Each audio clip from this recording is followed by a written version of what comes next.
Today we're taking a cruise out to Inishmore, the largest of the Aran Islands, for an off-road tour that will take you to places that few people ever see.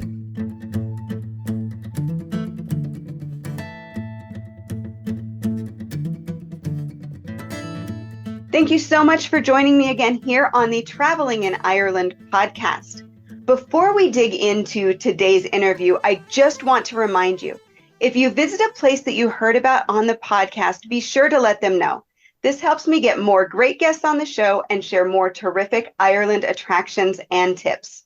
So go ahead and be a name dropper. Just say, I heard about you on the Traveling in Ireland podcast. Now, of all the islands off the shores of Ireland, the Aran Islands are probably the most well-known. And today my guest is Angus Hernan, who, with his brother Porrig, owns and operates the Aran Off-Road Experience on Inishmore, which is the largest of the Aran Islands. So Angus, thank you so much for joining me today. I'm really looking forward to this conversation.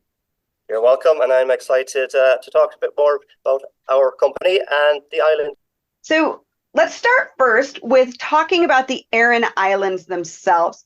Can you tell people a little bit about where they're found, how to get there, and maybe the terrain that they can expect? Of course, yeah. Well, firstly, I suppose Inishmore, the island where I live on, it's one of the three Aran Islands, and I suppose in the Gaelic language, more means the largest. So we are the largest of the three Aran Islands, and we're located approximately 9 miles off the west coast of Ireland, off County Galway. And it's just a quick 45-minute boat journey to come from the mainland across to the island, where you can come across from Galway or from County Clare. So there are two ferry companies travelling from 3 locations to our island, from Doolin, Galway City, and Rossaveel, which is probably where islanders always travel through. It's the year-long service that comes through Rossaveel. So I live here along with approximately 800 other people. So it's a small population island, although we're quite large in area, where it's probably 9 miles long by 3 miles wide. And what we really do as our company is we're tour guides with tour vehicles, unique vehicles, and we'd like to kind of show people the island in a unique way and access places or sites to see that people can't really get to them themselves. The terrain, it's quite low-lying. There are no mountains. However, we do bring people to the cliffs, so to the sheer drop-off, where it's approximately can be 300 feet of a drop. So yeah, if you want to call that a mountain, but it's not. Yeah, I was going to say, it's almost like you're on top of a mountain when you're looking down those cliffs. You get the feel of it, yeah. It's technically not a mountain, but yeah, you're on the cliff edge. And I suppose the Aran Islands topography we're limestone, so there's a lot of bedrock, a lot of limestone bedrock, and the green bits that we kind of show you and drive through and show all around the island, these are green fields that have been made by our forefathers, generations of people living on the island, bringing seaweed up from the shoreline, spreading it over the bedrock to make grass grow, to fertilize their potatoes, and to survive here. So it's quite a harsh landscape that we, over generations, etched out a living here. And the history of the Aran Islands is really, really fascinating. And I know you go into that on your tours because in your, your regular, off-season job, you're a teacher. So this really kind of feeds into being a tour guide because you're used to sharing and explaining things, which I think probably makes you an exceptional guide. Well, yeah, and I always say that variety is the spice of life, and it's great for probably around 6 months of the year. I'm a teacher, and then I switch over for about 3 months of the summer then to a tour guide. So I'm very fresh when it comes to being a tour guide. And I suppose living here, breathing the fresh air, doing the traditions that my father would have done and his father before him, planting our potatoes, to fertilizing the land with seaweed. It's very special. And then it's very easy then to explain that when I'm on tour. Yeah, living here probably gives me the energy as a tour guide as well. So now you mentioned, as we were kind of leading into this, that Inishmore is the largest of the Aran Islands. It's also the one that I would say most people visit. So what is it that people have in mind or know about when they first visit? What is it that draws them, do you think, to Inishmore? Inishmore, yeah. Well, I suppose the Aran Island sweater, of course. It's a fashion icon all around the world, so you can get them here where they're knitted and made. But I suppose as well, you are kind of stepping back into time where it's like I mentioned earlier, 45-minute boat journey to go across to an island, and really it's like stepping back into time. Don't get me wrong, we have our iPhones and our Zoom meetings like we're having now, but still a lot of the traditions survive here. Our culture is quite strong, where our language, our Irish Gaelic speaking, it still survives here, and it's our normal day-to-day tongue. So yeah, I suppose that's what attracts people to come here. We have a magnificent tourist attraction in Doolin, where I mentioned earlier, it's 300-foot fort, 300-foot high on the cliff edge, a semicircular fort. And that's absolutely amazing. That is I suppose, the poster picture for all of probably West Europe's tourist attractions, So we're very lucky and blessed to have that. And I suppose coming to the island is typically a day journey that people come in the morning and leave again. However, there is a movement on with islanders here that we want people to stay as well. There are numerous B&Bs, there's a hotel, glamping pods, and really kind of our motto is that one day is never enough. So to take it all in. So that's a little bit about what attracts people. Well, and saying that, the island almost has a different feel after that last tourist boat leaves. Yes. Because when that tourist boat comes in, I mean, it really is you have boats coming from two ways. I think there's 4 landings a day during the season. Yeah, let's do it. So there's a lot of people in, but then once the large amount of tourists leave, it's almost like the island it kind of shuts down its tourist face, if you will. Exactly, yeah. And you're really getting that local, do we dare say authentic feel, right? Yes, the authentic feel. Yeah, you can describe it like that for sure. And if you do join us on tour, one of the first jokes I always crack after meeting you and setting off from the port is this is island rush hour, where probably from 11 till 12, I'm going to say 1,200 people come to an island with a population of 800. So all of a sudden we're outnumbered, and they all go back again in the evening. Probably the last ferry to leave would be 5 p.m., sometimes 6:30 when it's very busy. And the island shuts down and quietens down. And then you're talking about the authentic feel, where you can really kind of feel that, I suppose. Now, in saying that as well, mentioning that possibly 1,600 people come to the island a day, where we actually travel the road that we take, the high road. And if anyone is a big fan of the recent film that was shot here on the island, The Banshees of Inisherin, that's the route that we travel where they shot that movie. And they were able to shoot that movie while there was 1,500 people on the island. So it's so remote. It's such a unique side of the island that, how do I put it, the common tourist doesn't go there. It's only with us that we can bring you to get the authentic maybe feel during the day as well, But yeah, at the evening time, step into any of the pubs to get food. There's music, traditional music on. You're going to see a lot of characters, funny characters having a pint of Guinness or something, So that's something that might be an attraction for you as well, just to stay overnight. So before we dig into your tour, let's just kind of give an overview of if people are arriving on the island.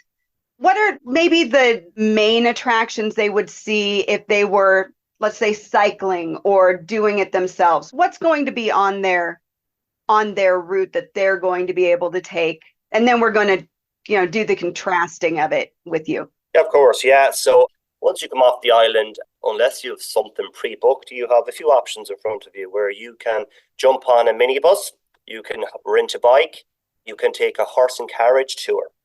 And really, these 3 options that you can choose, they kind of hit all the spots, and they hit the same spots, we'd say. Doonanga's, the fort, the base of the fort, where there's a restaurant, a coffee shop, an ice cream parlour. You can cycle along the coast road, where there's an opportunity to maybe see some seals at the seal colony.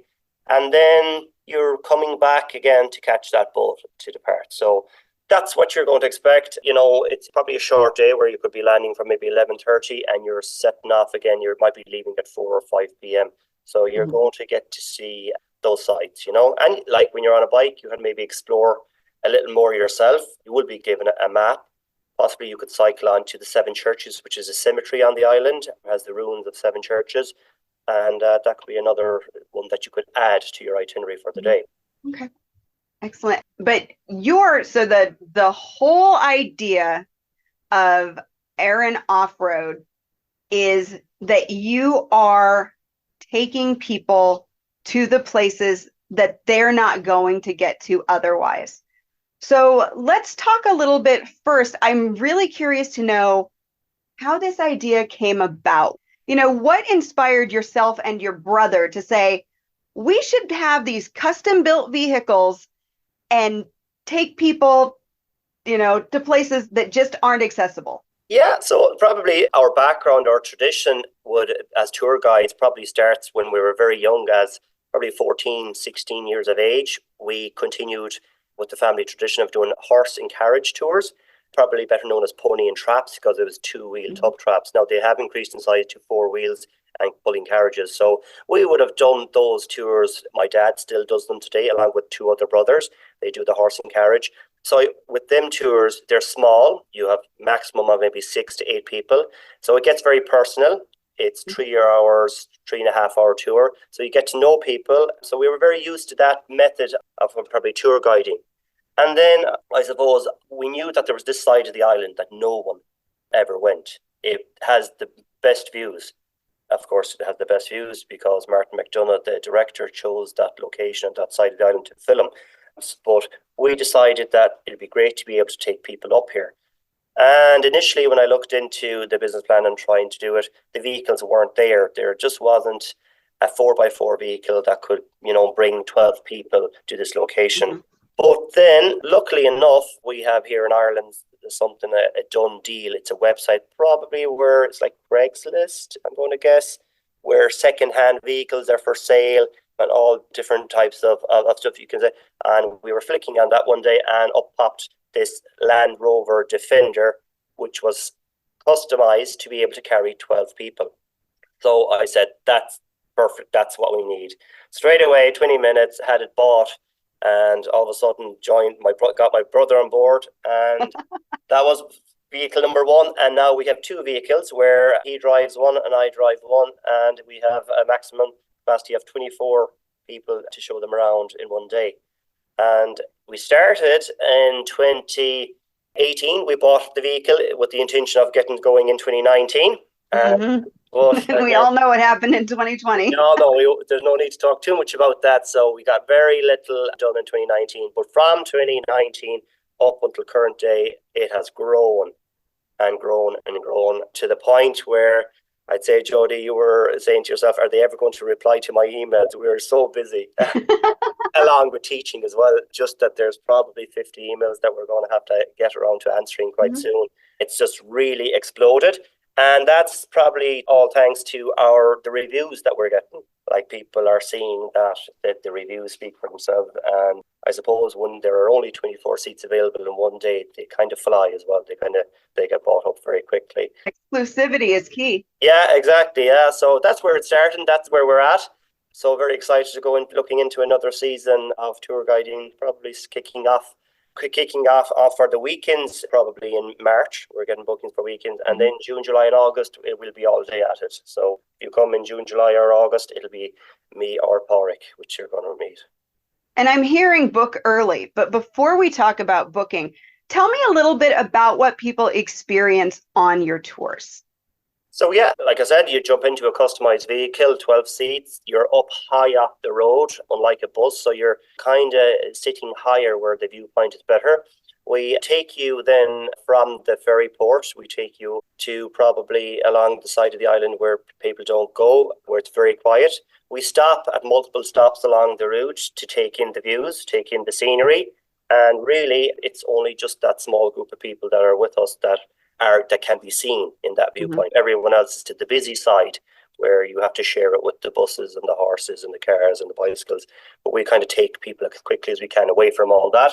And then we probably stop at what, like I mentioned earlier, the movie set, the Banshees of Inisherin, that was nominated for 7 Oscars. So it had Colin Farrell, Brendan Gleeson, Kerry Condon on the island for a summer. So that was very exciting. So we stop at that location, and then we take you to where probably no one else goes, but they look for it, but it's very hard to find, is the wormhole. The wormhole is probably, if you were ever to type that into Google or YouTube, you're going to see Red Bull cliff diving. Yep. Where professionals jumped 27 meters off the edge of the cliff into this natural rectangular shaped pool below. And that's where we bring people. And what's brilliant about the way we can bring them is we can bring them the shortest route possible, because our family farm is the connecting fields to that cliff. So we walk through our family farm to the wormhole. And that can be, a lot of people try to look for it, but there's no path because it's not historical. It's just been discovered by the Red Bull, of course, and that's blown up as well. So a lot of people like to join our tours to ensure that they're going to get to see the wormhole.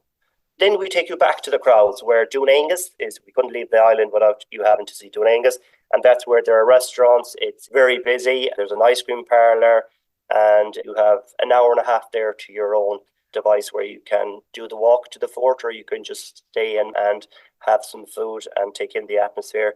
And I suppose then it's time to go back, where we can take you back by the coast road to see the seals, or we can take you a different route, the middle road, where the houses, where the people live, the villages, where there are 14 villages along one road. And then it's back to the ferry port, and that probably takes all 4 hours. And you're setting off on the boat. Unless you're lucky enough to stay. Unless you're lucky enough to stay, of course, exactly. Yeah, for sure. Oh, I love the idea of the tours that take you to places you're not going to find on your own, or, that are harder to reach. I think that there's just something about that adds to the experience of visiting someplace, especially someplace that is becoming more and more popular. The Aran Islands are becoming, one of those hot spots off the coast, but there are limits to how many people can get there. And I think that really makes them more special. There's only so many boats. The boats only hold so many people. So they're not quite as exclusive as, getting out to the Skellig Islands, but, there is a limit, and it's not something everybody can do. So I love the idea of even making that maybe more special with a tour that goes to places that not everybody gets to. Yeah, exactly. I believe they call it the curious tourist, where the guys are traveling now and they're just looking for these little places or unique experiences, maybe away from the masses, away from the other people. And that's what we really provide. And we're so happy with it. And we're become very busy because probably we are the only tour guides on the island that kind of do something very unique, where the other method of travel or seeing the island is joining other tours that have a lot more people doing the same thing. So yeah, it's working out very well for us, and it's down to our unique vehicles, our energy to portray the island as the way we see it, and taking time and it's very personal tour. It's kind of when it's small crowds, we try and get to know the people that are on the tour as well. That's very important. That I get to know you, because it's interesting for me too. Then I'm not saying the same thing every day. I get to meet new people. So, and we get on well, and it's been very good. So can you share with my audience how people can find you online, the website, how they book, and are there any social channels that they can maybe, follow you on and get a little more information? Yeah, of course. You have Facebook, Instagram. My brother's wife takes care of all our social media. Our website is aranoffroadexperience.ie. You can Google us there. We're on TripAdvisor as well as one of the top activities on the island. We have numerous reviews there that do explain and portray what we do. So you can reach us on those platforms. I suppose at the moment, currently, we'll be going every day from June, July, August. And at the moment, in the shoulder seasons, we call it, we kind of only take private tours where the group would have to book the vehicle entirely, because just there's not enough people coming in, we'll say March or April, to make it viable for us to, And I suppose the great thing about booking us privately is, you have us for 4 hours to yourself. And even if you wanted to deviate or change something on the tour, we can always do that to suit your needs or suit your mobility, So we always say that's a good idea. Yeah, if you have that many people, why not? That'd be great. And as my listeners know, all they have to do is click through to the show notes, and all the links are right there for them. So they have an easy way to get those. Brilliant. So Angus, before I let you go, probably the most difficult question that I'm going to ask you, what are 3 things that you shouldn't miss either on Inishmore or the Aran Islands as a whole? So if you're planning to come out there, what are 3 things you want to make sure that you either visit or get to do or eat? Yeah, probably mentioned a few of them, but really when you come to the island, I suppose number one, I have to tell you, you have to book us so that we bring you around. But outside of that, you have Doon Angus. It's absolutely amazing. You can look it up with all the Google images. It's fabulous. A lot of people love it there. Number 2 then is the wormhole, this hidden spot or hidden gem where people have jumped into it. Now, I always say it's not for swimming, it's for looking at. So I suppose that's important for the listeners, that the wormhole, it is the Atlantic. We're on the wild Atlantic. Maybe leave the swimming to a blue flag beach or maybe the swimming pool when you be in Ireland. It's quite choppy, but that definitely, the wormhole is so unique. And I always ask people on tour, what should you do for Doon Angus or the wormhole? And the responses sometimes can be 80-20 for the wormhole. They say it's just very unique and not many people get there. Number 3 then on the list is probably maybe talk to the locals, experience some Irish language. Try and if you get to stay overnight, you can see some of get to experience the culture and the atmosphere. So that'd be it. Yeah, staying overnight, I think is really key. For sure. Well, that's my top 3. Excellent. This was so much fun. I always love learning new things that are going on, and I think it's such a unique and interesting addition to what is truly a very traditional place to visit. I think it's just so much fun. Thank you very much, Jodie. It definitely is. I hope you enjoyed that wee tour of Inishmore. And don't forget that if you want to go ahead and book a tour with Aran Off-Road, you can find all the links you need to do that in the show notes and at IrelandFamilyVacations.com by clicking the podcast tab. If you enjoyed this episode, please leave a 5-star review at Apple Podcasts, Spotify, or wherever you listen to podcasts. If you can't leave a review on your podcast app, you can visit the Ireland Family Vacations Facebook page and leave a review there. Or if you're an Instagram user, snap a screenshot of the podcast, pop it into your stories, tag me at Ireland Family Vacations, and say something nice. I would really appreciate it. If you have questions or comments, you can always email me, Jody, Jody, at IrelandFamilyVacations.com. And as always, thank you so much for listening. Until next time, slán go fóill.